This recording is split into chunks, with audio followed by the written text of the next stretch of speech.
पहली बार विधायक बना था तो उस वक्त 8,500 रुपए जो है वो विधायकों को सैलरी मिलती थी। और एक बार नहीं अनेकों बार में हमारी जंजैहली शिमला बस आती थी, शिमला जंजैहली बस जाती तो उस बस में गया हूं, उस बस में आता था, गाड़ी नहीं थी।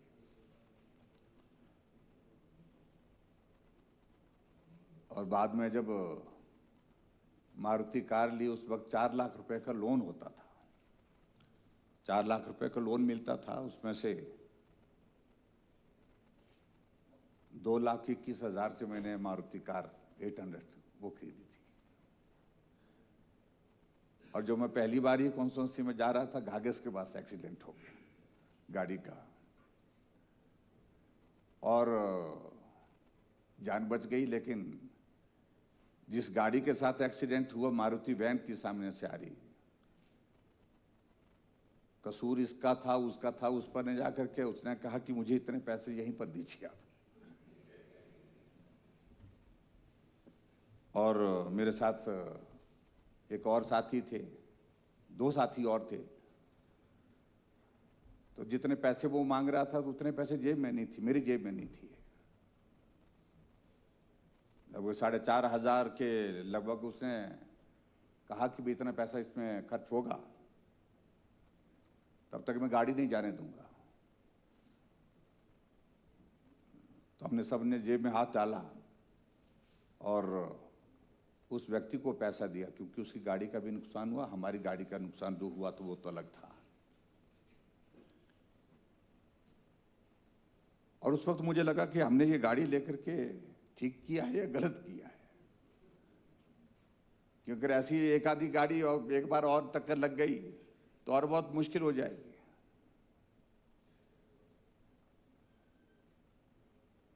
उन्नीस सौ 98 से पहले ये मोबाइल नहीं चलते थे। विधायक बन गए, कहा कि मोबाइल खरीदना चाहिए, खरीद लिया। और उस वक्त मोबाइल की कॉल जो है बहुत कॉस्टली होती थी, बहुत महंगी, इनकमिंग कॉल भी लगती थी उसमें। मेरे से गलती ये हो गई कि वो नंबर जो है वो सर्कुलेट कर हो गया, कॉन्स्टिट्यूंसी में भी हो गया, इधर सब लोग सब जगह हो गया। 8,500 रुपये मुझे सैलरी मिलती थी, मोबाइल का बिल जो है 12,000 आया। और ऐसे हालात में ये बात सब साथी कह रहे हैं, संजय रतन जी कह रहे हैं कि मेरे घर में एक मुझे थोड़ा सुख था कि बीवी नौकरी करती थी और उसकी तनख्वाह हमेशा मेरे से ज्यादा रही। सिर्फ मैं मुख्यमंत्री जब बना तो मुकाबला हुआ, नहीं तो घर में ही मुकाबला नहीं होता था।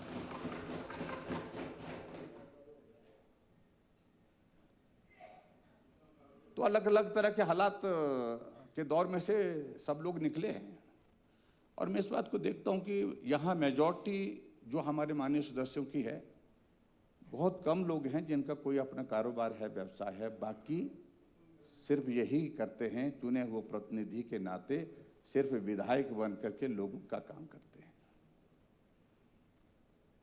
और ऐसे अनुभव जैसे यहां पर बताए, हर्षवर्धन जी ने बताए, ऐसे अनुभव एक बार नहीं अनेकों बार हुए।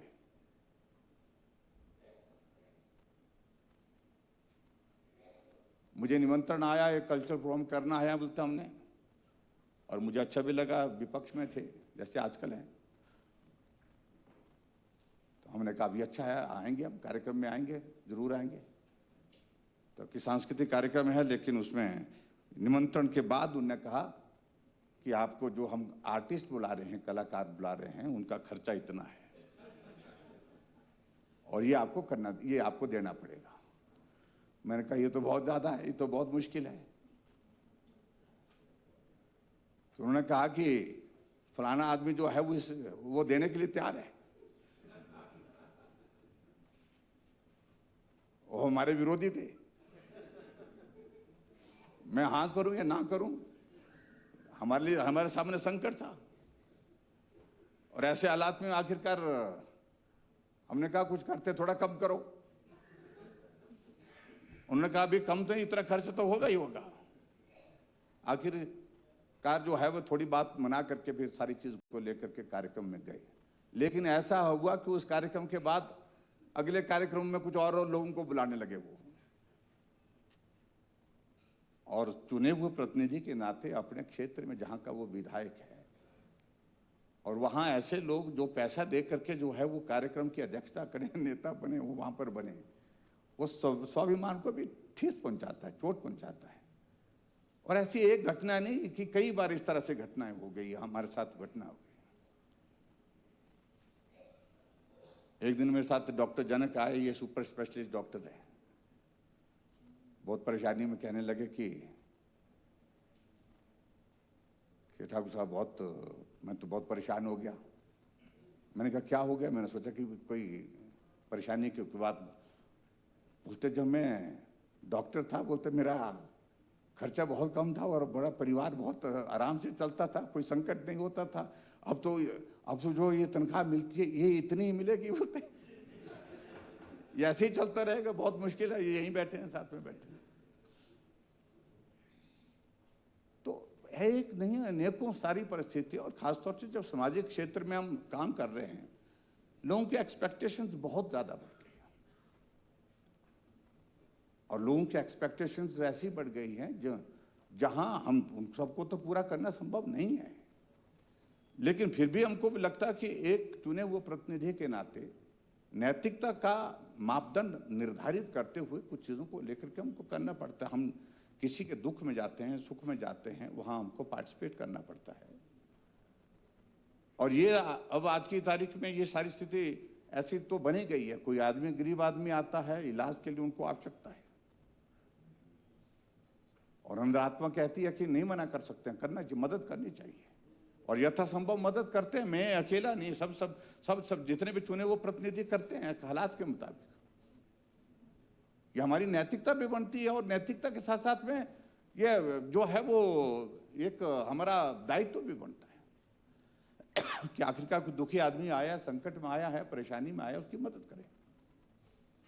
तो इसलिए मदद करने के लिए करते हैं, लेकिन आखिरकार फिर बात वही आती है।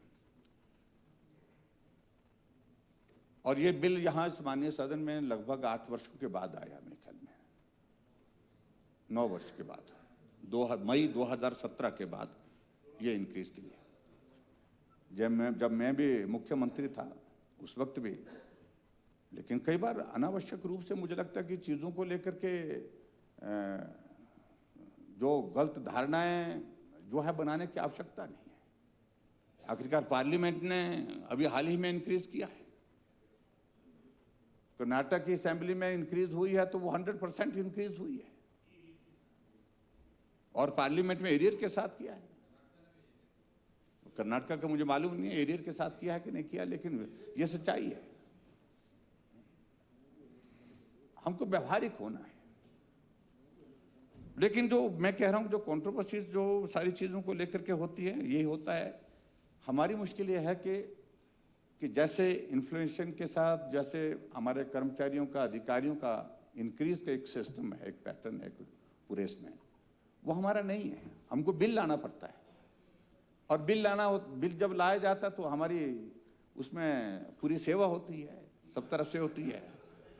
उसमें पिछली बार मैंने थोड़ा सा इंक्रीज किया। मैंने क्या इंक्रीज किया? 2 लाख से 4 लाख रुपए वो इसका किया था इंक्रीज, इनकम टैक्स विड्रॉल। हाँ, नहीं वो ट्रैवल अलाउंस, और उसको भी इस तरह से कि माननीय अब उड़ेंगे, माननीय अब जो है वो 5 स्टार में रहेंगे। मैं इस बात को कह सकता हूँ, मैं पता भी कर रहा था, 70% जो है माननीय ने उसका इस्तेमाल ही नहीं किया। हम उस वक्त में समझाने लगे कि यूटिलाइज कोई करेगा तो खर्च होगा, ऐसा थोड़ी वो 4 लाख आपके खाते में अकाउंट में जमा कर दिया। ये परसेप्शन की बातें हैं जिनको थोड़ा दुरुस्त करने की भी जरूरत होती है। और उसके बाद मुझे इस बिल में जो एक चीज ठीक लगी है, जो करेक्शन मैं भी सोचता था अपने समय में करने के लिए, उस वक्त तो छूट गई, कुछ चीजें रह गई, क्योंकि उसमें बिल लाने में कुछ रह गई कमी। मैंने एक बिल लाया, जब कोई PIL करके हाई कोर्ट में चले गए कि अगर इनकम होती है तो इनकम पर टैक्स क्यों नहीं देते, ये माननीय है। और मुझे लगा कि एथिक्स के हिसाब से इनकम टैक्स हमको देना चाहिए, और हमने वो फैसला लिया, और जब हमने कैलकुलेट किया वो फैसला विधायकों को बहुत महंगा पड़ा। महंगा मतलब कि भाई एक साइजेबल अमाउंट जाता है। कितना जाता है? 5 से 6 लाख रुपए। हाँ, 5 से 6 लाख रुपए जाता है, एक साल का जाता है। और वो 5 से 6 लाख मंत्रियों का जाता है और विधायकों का 3 लाख के करीब जाता है। 3 साढ़े 3। और वो एक साइजेबल, एक बड़ा फैसला था, लेकिन उसके बारे में कोई खबर छपी नहीं था।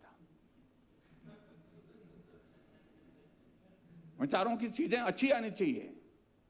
अब मैं देख रहा हूं इस बिल में एक प्रोविजन ये किया कि जो टेलीफोन के जो अलाउंसेस हैं और एक दो चीजों के और भी, बिजली, इलेक्ट्रिसिटी, पानी का, उसमें एक फैसला किया है। फैसला उसमें यही किया है कि अब जो है विधायक जो है खुद बेयर करेंगे। नहीं तो ये भी खबर बनती थी कि भाई माननीयों का बिजली का बिल, पानी का बिल और टेलीफोन का बिल का जिक्र आता था।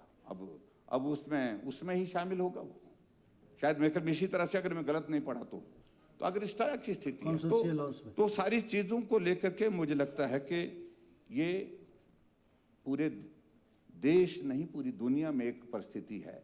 समय के साथ जो है वो इस तरह के दौर में जब आगे बढ़ रही हैं, जब महंगाई सबके लिए हो रही है, और उस दौर में से हमको भी गुजरना पड़ रहा है, अधिकारियों को भी गुजरना पड़ रहा है, कर्मचारियों को भी गुजरना पड़ रहा है, और हमारे मीडिया के साथियों को भी गुजरना पड़ रहा है। हम मीडिया के साथियों के बारे में उनका अच्छा सोच सकते हैं तो सोचिए, उनका भी सोचना चाहिए। हरियाणा की तर्ज पर, हरियाणा की तर्ज पर सोचा जा सकता है तो वो भी सोचना चाहिए मुझे लगता है। लेकिन स्वाभाविक रूप से प्रदेश के जो आर्थिक संसाधन जो सीमित हैं, उसमें जो किया जा सकता है, जितना कर किया जा सकता है, और वही उचित होता है, वही उस दिशा में कदम उठाया है। और जो कदम उठाया है इसका हम स्वागत करते हैं। अध्यक्ष महोदय, आपने समय दिया, बहुत धन्यवाद।